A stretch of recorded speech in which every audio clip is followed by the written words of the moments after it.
आज आपण उपवास स्पेशल अगदी मोकळी मोकळी आणि मौसूत अशी पांढरी शुभ्र भगर आणि त्यासोबतच मस्त चविष्ट अशी पचायला अगदी हलकी उपवासाची शेंगदाणा आमटीची रेसिपी बघणार आहोत।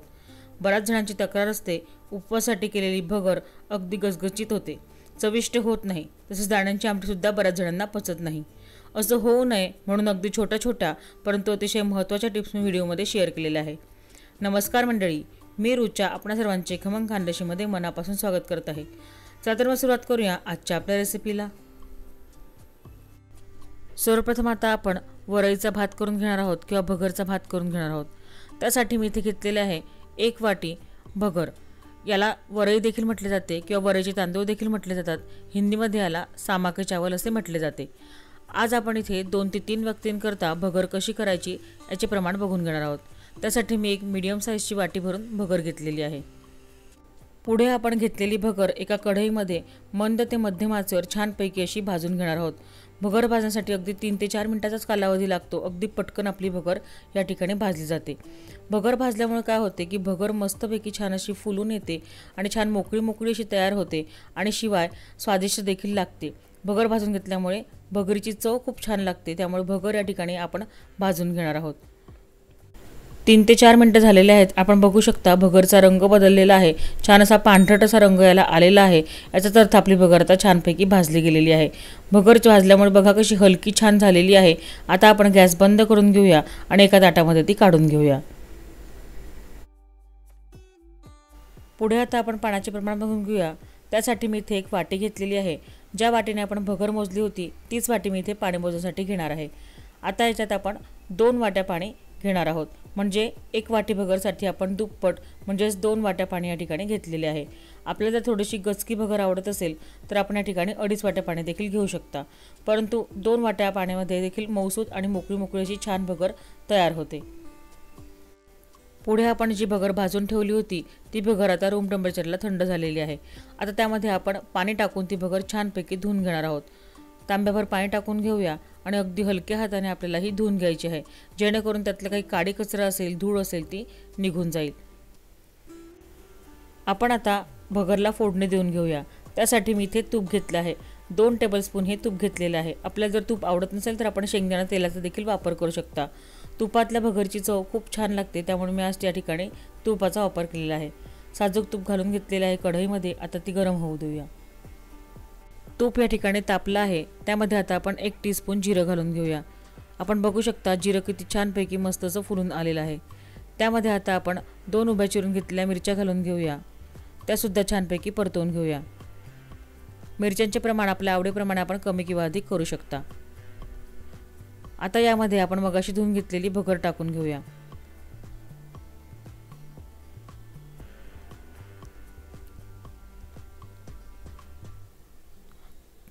थोडं परतवून घ्यायचं आहे। आपल्याला जर अगोदर भगर भाजायला वेळ नसेल तर आपण अशी फोडणी दिल्यानंतर गुलाबीसर रंगावर भगर जर आपण भाजून घेतली ती सुद्धा भगर मस्तपैकी छान मोकळी मोकळी तयार होते। आता यामध्ये आपण मगाशी गरम केलेले पाणी टाकून घेऊया। 2 वाट्या पाणी मी या ठिकाणी गरम करून घेतले होते, ते पाणी आपण यामध्ये घालून घेणार आहोत। गरम पाणी टाकल्यामुळे काय होते, भगरचा स्वाद खूप छान येतो, म्हणजे चव खूप छान येते, पांचट अजिबात लागत नाही आणि छान अशी फुलून सुद्धा येते, मोकळी मोकळी होते। त्यामुळे या ठिकाणी आपण गरम पाण्याचा वापर केलेला आहे। त्यानंतर त्यामध्ये आपण चवीप्रमाणे मीठ घालून घेऊया। सगळं छानपैकी एकजीव करून घेऊया। आपल्याला जर साधा भगरचा भात करायचा असेल तर याला फोडणी द्यायची नाही आहे, भाजून घ्यायची आहे भगर आणि 2 वाट्या उकळत्या पाण्यामध्ये ती टाकून घ्यायची आहे। 1 चमचा तूप वरून सोडायचे आहे आणि साधं मीठ टाकून झाकून ठेवल्यानंतर आपली त्या पद्धतीने साधी भगर सुद्धा तयार होते। आपण बघू शकता उकळी आलेली आहे। आता आपण यावर झाकण ठेवून घेणार आहोत आणि मंद आचेवर 5 ते 7 मिनिटं आपण ही भगर होऊ देणार आहोत। 7 ते 8 मिनिटं झालेली आहेत आणि आता आपण झाकण उघडून बघूया। हे बघा किती छान अशी मस्त पांढरी शुभ्र भगर आपली फुलून आलेली आहे। ओळखण्याने आपण आता खालून वरपर्यंत भगर हलवून घेऊया। हळूवारपणे हलवायची आहे। आपण बघू शकता किती मस्त रंग आलेला आहे आणि अगदी पाहता क्षणीच खावीशी वाटणारी भगर आपली किती मस्त झालेली आहे। आपण यामध्ये दाण्याचा कूट देखील घालू शकता। आपण जर सेपरेट दाण्याची आमटी करत नसाल तर या ठिकाणी आपल्याला दाण्याचा कूट देखील घालू शकता। आपण चेक करून बघूया। हे बघा व्यवस्थितपणे शिजली देखील आहे आपली भगर। फायनली आपली भगर या ठिकाणी रेडी झालेली आहे। आता आपण गॅस बंद करून घेऊया। पुढे आता आपण उपवासाची शेंगदाणा आमटी तयार करून घेऊया। त्यासाठी मी इथे मिक्सरचं छोटं भांडं घेतलेलं आहे। त्यामध्ये आता आपण भाजून सोलून घेतलेले शेंगदाणे टाकून घेणार आहोत। अर्धी वाटी मी या ठिकाणी भाजून सोलून घेतलेले शेंगदाणे घेतले आहे, ते आपण आता यामध्ये टाकून घेऊया। आज आपण इथे 2 ते 3 व्यक्तींना पुरेल इतकी उपवासाची शेंगदाण्याची आमटी तयार करून घेणार आहोत। त्यानंतर मी या ठिकाणी घेतलेले आहे अर्धी वाटी ओला नारळाचा चव।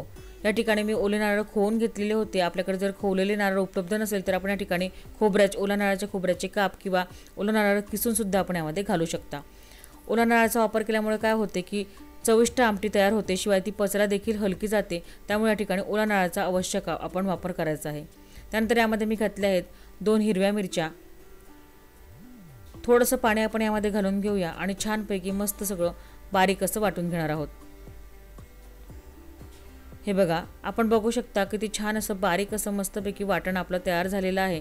एवढंच आपल्याला सुद्धा बारीक ह्याला छानपैकी वाटून घ्यायचं आहे। पुढे आता आपण फोडणीकडे वळूया। त्यासाठी मी इथे एक कढई घेतली आहे। त्यामध्ये आता आपण तूप घालून घेणार आहोत। साजूक तुपातली दाण्यांची आमटी खूप छान लागते, त्यामुळे या ठिकाणी मी तुपाचा उपयोग केलेला आहे। 2 टेबलस्पून आपण यामध्ये तूप घालून घेऊया। आपण जर तूप खात नसाल तर आपण या ठिकाणी शेंगदाणा तेलाचा देखील वापर करू शकता। तूप छान असे गरम झालेले आहे। त्यामध्ये आता आपण 1 टीस्पून जिरं घालून घेऊया। जिरं सुद्धा मस्तपैकी फुलून आलेलं आहे। त्यामध्ये आता मगाशी तयार केलेलं वाटण घालून घेऊया।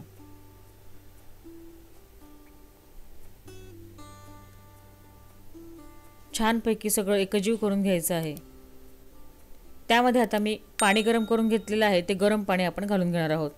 आमटीमध्ये तसेच भगरमध्ये आपण गरम पाण्याचाच उपयोग करायचा आहे। गरम पाणीचा वापर केल्यामुळे चविष्ट आपले पदार्थ तयार होतात। थोडी पातळसरच असते ही आमटी, त्यामुळे आपण या ठिकाणी पातळसरच ही आमटी तयार करायची आहे। हे बघा, हे सुद्धा पाणी आपण यामध्ये घालून घेऊया, म्हणजे मिक्सरचं भांडं सुद्धा स्वच्छ होतं। छानपैकी ढवळून घ्यायचं आहे। पाणी टाकून घेतल्यानंतर आता आपण दाण्यांची आमटी छानपैकी एकदा हलवून घेऊया। हे बघा, अशी पातळसर अशी दाण्यांची आमटी आपली तयार झालेली आहे। त्यामध्ये आता आपण पुढे आमसूल टाकून घेणार आहोत। 3 ते 4 आमसूल मी पाण्यामध्ये भिजत घालून घेतले होते, ते आता आपण यामध्ये टाकून घेणार आहोत। आपल्याला आवडत असेल तर आपण टाकू शकता किंवा हे स्किप देखील करू शकता, परंतु आंबट गोड चवीची ही उपवासाची आमटी खूप मस्त लागते भगरसोबत, त्यामुळे या ठिकाणी मी आमसूल घालत आहे। त्यानंतर यामध्ये 2 टेबलस्पून मी गूळ घालून घेतलेला आहे। बारीक चिरून घेतलेला आहे गूळ, तो आपण यामध्ये घालून घेणार आहोत। म्हणजे आमसूलमुळे आंबटपणा आणि गुळामुळे गोडपणा आणि तिखटपणा अशी आंबट गोड तिखट चवीची आपली शेंगदाण्याची उपवासाची आमटी खूप छान सुरेख अशी लागते। तुम्ही जरूर ट्राय करून बघा। हे बघा, मस्तपैकी ढवळून घेऊया सगळं। 2 ते 3 मिनिटं आता आपण झाकण ठेवून एक उकळी काढून घेऊया। आजच्या ठिकाणी मी मंद केलेली आहे। मंद आचेवर 2 ते 3 मिनिटं उकळी काढल्यानंतर आपण बघू शकता आपली चविष्ट अगदी आंबट गोड चवीची मस्त अशी उपवासाची दाण्यांची आमटी तयार झालेली आहे। शिवाय आपण ओला नारळाचा वापर केल्यामुळे ह्या आमटीची चव खूप छान अशी लागते आणि पचायला देखील ही हलकी जाते।